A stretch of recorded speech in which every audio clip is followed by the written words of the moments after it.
Well, good morning and welcome to the Pastor Check-In with Pastor Brian. That's me.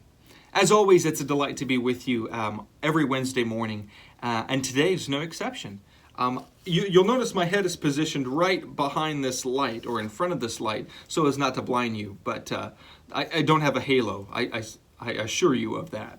I am coming from a room on the bottom floor, just next to the stairwell there in the basement, called the supply room.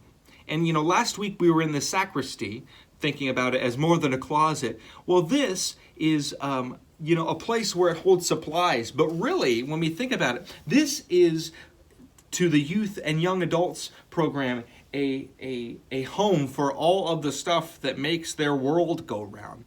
Everything from, games and toys and DVD players to all sorts of supplies and paints and adhesives and anything you might want, paper and whatnot, as well as some costumes for all of the games and activities and skits and things that happen to bring faith alive in this church. And so I am here in this rather large supply room thinking about all of the supplies that we will need in this upcoming year. And you can find anything in here. I mean, you could find packing peanuts or paper towel rolls or Vaseline or Play-Doh or toothpicks, and my personal favorite, a scroll.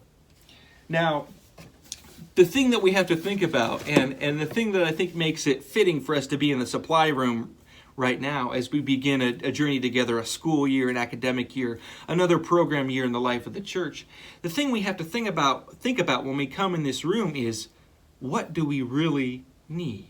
Because there's anything you could want in here, and there's lots of it. But we can only carry with us so much.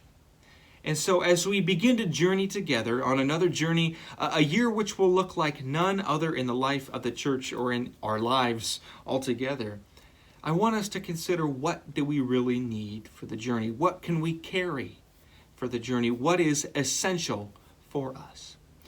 There might be some things that we are holding on to, bitterness about COVID-19 or other things happening in our personal lives. We might be holding on to baggage of relationships that are strained. We might be holding on to regrets. We might be holding on to sadness or unchecked things that are happening deep inside of us that we haven't sought out help to deal with. We might be dealing with mental illness that should really require us to see a professional and get some help and some counsel and some therapy. We might have things going on in our lives or going on in other people's lives that are bothering us that we need to leave so that we can take and bring supplies with us that will actually help us. One of the things that I have learned in this time of COVID-19 is that I can only handle so much. And that in order to do something that will help me, I have to get rid of something that is hindering me.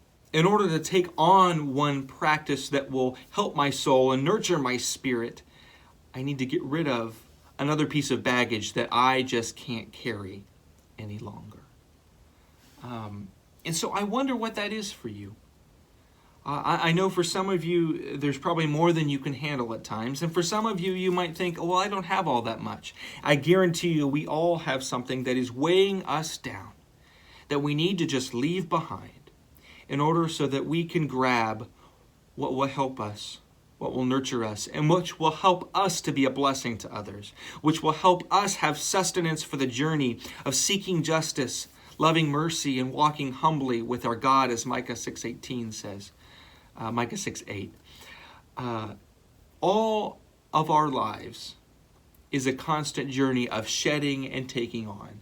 But what better a time than now, at the beginning of the cusp of lots of new things, lots of certainly scary things, but lots of hope as well, that we take the time now to consider what in our lives we need to shed of, what in our lives we need to let go, in order that we can come to our supply rooms of faith and take what we need, and only what we need, that we might be blessed by God in order to be a blessing to others.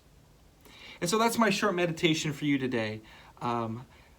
It's a constant struggle for us, but it's a constant journey towards perfection as well. And I think it's important for us to see those as one and the same. As we struggle, we are on the road to perfection. And so the most vital piece in that, I think, is to stay yoked to a community. And so we are continuing to think and pray for you. And as we begin this journey of life together in the fall at First United Methodist Church, know that you are in our prayers, and we want to maintain connection with you. So if you feel unconnected, or if you know someone who might feel unconnected, please reach out to one of us here, one of the pastors, Pastor Tim or myself, Ellen, or others in the church, and we would be happy to connect with you and to find ways to make sure you are supported, encouraged, and given the supplies that you need to flourish in your faith and in your life. So God bless you. God be with you as you continue your week. Hope you're staying cool, as I know it is getting hot these days, but it looks like a nice, cool, or at least cooler weekend. So stay well, bring only what you need, and be blessed. Take care.